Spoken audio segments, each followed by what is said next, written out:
Olá, pessoal!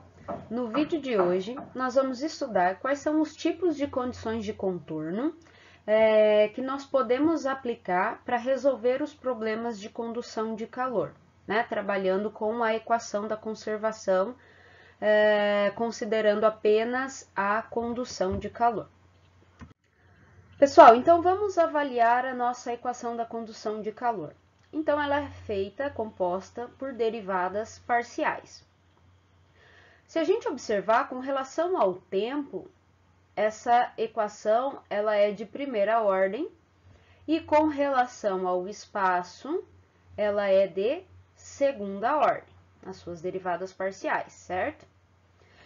Então, isso nos diz muita coisa com relação à condição de contorno, certo? Então, para a gente resolver essas derivadas parciais, então, se a gente tivesse um problema transiente, sem variar com o espaço, apenas com o tempo, então, para resolver essa derivada parcial, a gente precisava fornecer uma condição conhecida.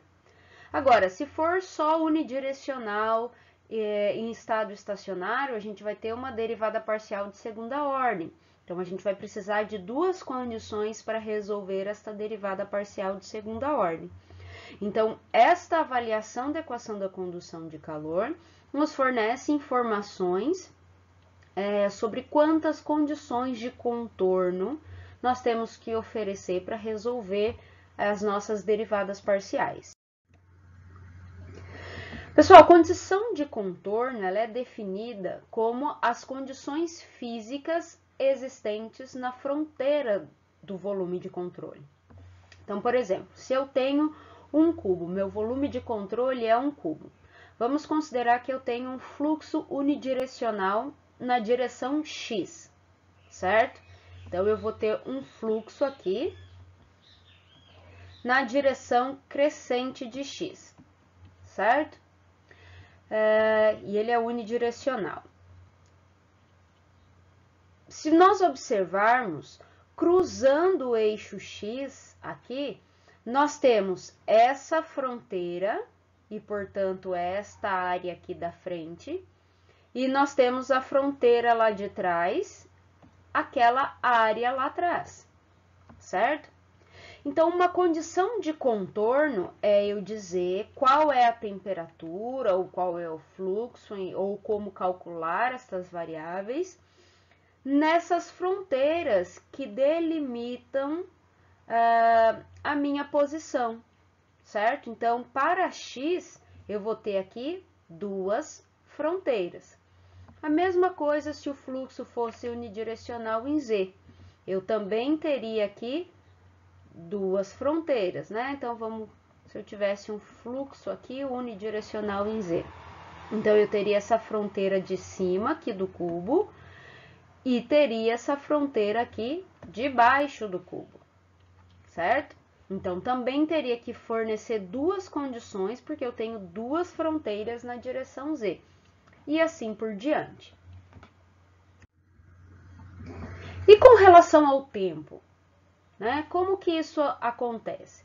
Então, para condução transiente, significa que eu tenho variação de energia e, portanto, de temperatura com relação ao tempo, certo? Então, como a equação da condução de calor ela é de primeira ordem com relação ao tempo, então, nós vamos ter que fornecer apenas uma condição para o tempo.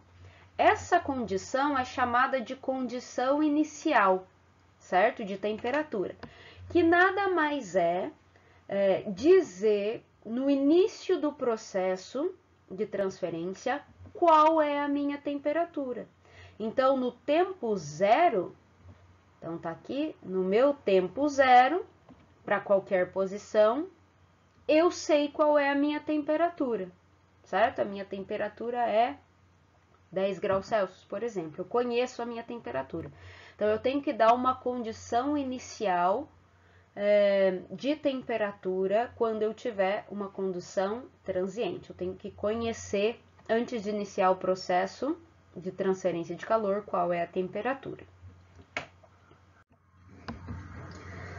Bom, e com relação, então, ao espaço, né? Então, nós vimos, avaliando a equação da condução de calor para um sistema cartesiano, que ela é de segunda ordem com relação ao espaço. Então, eu vou ter que fornecer duas condições de contorno. Por que contorno aqui, né? Porque é a fronteira que delimita aquela variável de posição, certo? Então, no contorno, em cada um dos dois contornos ou fronteiras, nós vamos dar as condições de temperatura ou de fluxo, enfim, como a gente vai ver mais para frente, certo? Então, para cada direção, por exemplo, para um sistema cartesiano, eu vou ter que fornecer duas condições de contorno, por exemplo, duas para x, duas para y e duas para z, certo? E se eu mudar a minha geometria, né?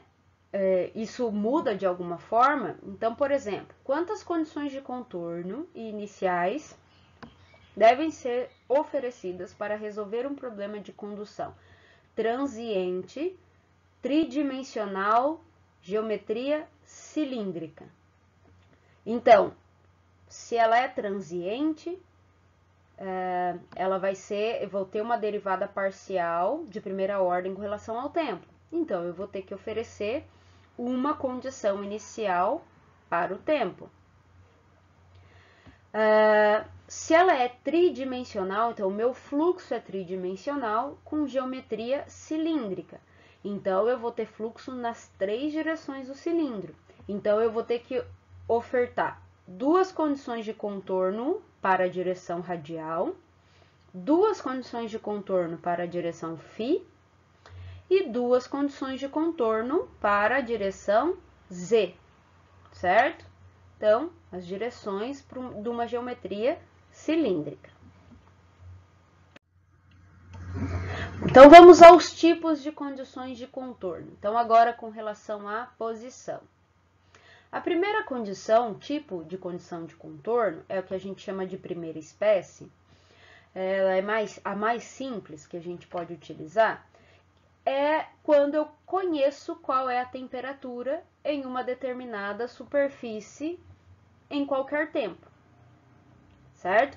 Então, é a condição de contorno de temperatura na superfície constante.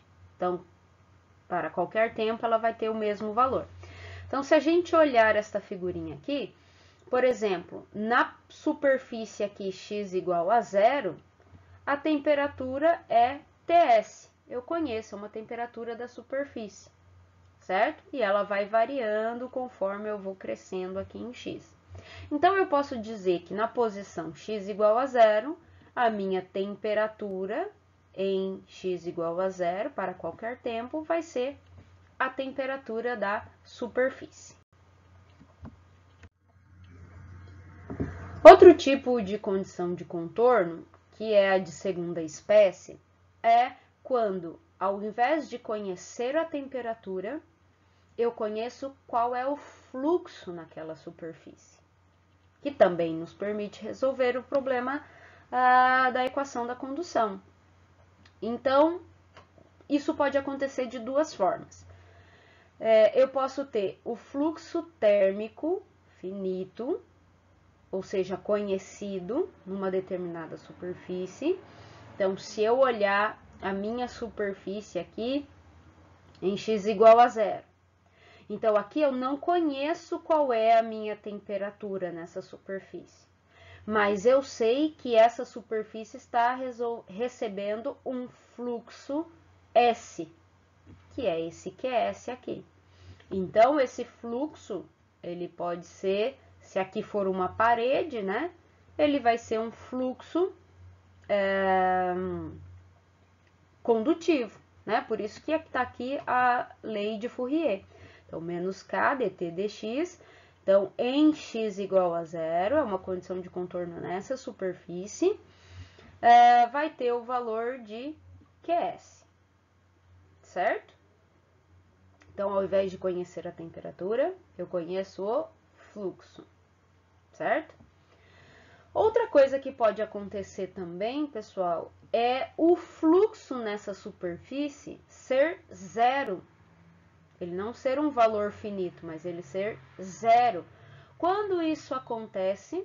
Quando eu tenho um isolante térmico aqui nessa superfície, certo? Que é o que a gente chama de superfície adiabática ou isolada. Não significa que a temperatura é igual a zero. Não, eu tenho um valor de temperatura diferente de zero. Pode até ser zero, né? Mas a temperatura não é zero. O que é igual a zero é o fluxo nessa superfície, certo? Então, pessoal, se o fluxo é igual a zero, bom, o fluxo na superfície, considerando que é um caso de condução, né? Então, vai ser descrito pela lei de Fourier. Bom, se esse fluxo é igual a zero, no caso da superfície adiabática, obrigatoriamente a condutividade térmica tem que ser diferente de zero, certo? Então, o que vai ser igual a zero? A variação, o gradiente de temperatura, né? A variação de temperatura com a posição em x igual a zero. Então, a derivada do perfil de temperatura com relação a x, aplicando x igual a zero, é igual a zero. Então, essa é uma forma de descrever, então, qual é a condição de contorno quando eu tiver uma superfície isolada, certo? Termicamente. Eu posso descrever fluxo igual a zero, QS igual a zero, ou o fluxo vai ser descrito pela lei de Fourier. Só que eu quero numa superfície específica, x igual a zero. Então, se K, para que esse exemplo tenha significado físico, a condutividade térmica tem que ser diferente de zero, certo? Então, quem é igual a zero é dt dx em x igual a zero, conforme está escrito aqui. Bom, o terceiro tipo de condição de contorno, ainda falando de fluxo, né, que é a conhecida como terceira espécie, ou de Robin, ela ainda é uma condição de fluxo, né, mas ao invés de ter uma superfície isolada ou ser um fluxo de condução, eu tenho um fluido escoando aqui nessa superfície, certo? Então, veja bem, essa condição de contorno nada mais é que um balanço de energia nessa superfície em que eu quero conhecer a condição de contorno, em x igual a zero. Bom, então, todo o calor que chega nessa superfície, se eu tenho um fluido com velocidade, fluido escoando, então chega energia nessa superfície por convecção, é perdido por condução, certo? Então, eu posso dizer que o fluxo de convecção é igual ao fluxo de condução, né? Por que eu estou colocando nessa direção? Pelo perfil de temperatura, né? A temperatura está maior na superfície e decaindo aqui conforme x cresce, né? Então, com certeza a temperatura do fluido é maior, essa parede está sendo aquecida por esse fluido, certo? Então, igualando os fluxos de condução é igual ao fluxo de convecção, certo? Então, aqui respeitando essa direção do fluxo, né? Então, pelo perfil, a gente sabe que o fluxo está nessa direção aqui, né? Por isso, T infinito menos a temperatura da superfície, vezes o coeficiente convectivo de transferência de calor, vai ser igual, então, lei de Fourier, menos K dt dx, em x igual a zero, porque eu quero saber especificamente nessa posição aqui, nessa superfície, qual é a minha condição de contorno. Então, ao invés de descrever qual é a temperatura nessa superfície ou qual é o valor do fluxo, eu não sei qual é o valor do fluxo, mas eu tenho como calcular a partir de uma outra equação, como, por exemplo, a lei aqui de convecção, né, pelo fluido que escoa. Poderia ser por radiação também, né? Se eu tivesse uma vizinhança aqui, né? Uma temperatura da vizinhança.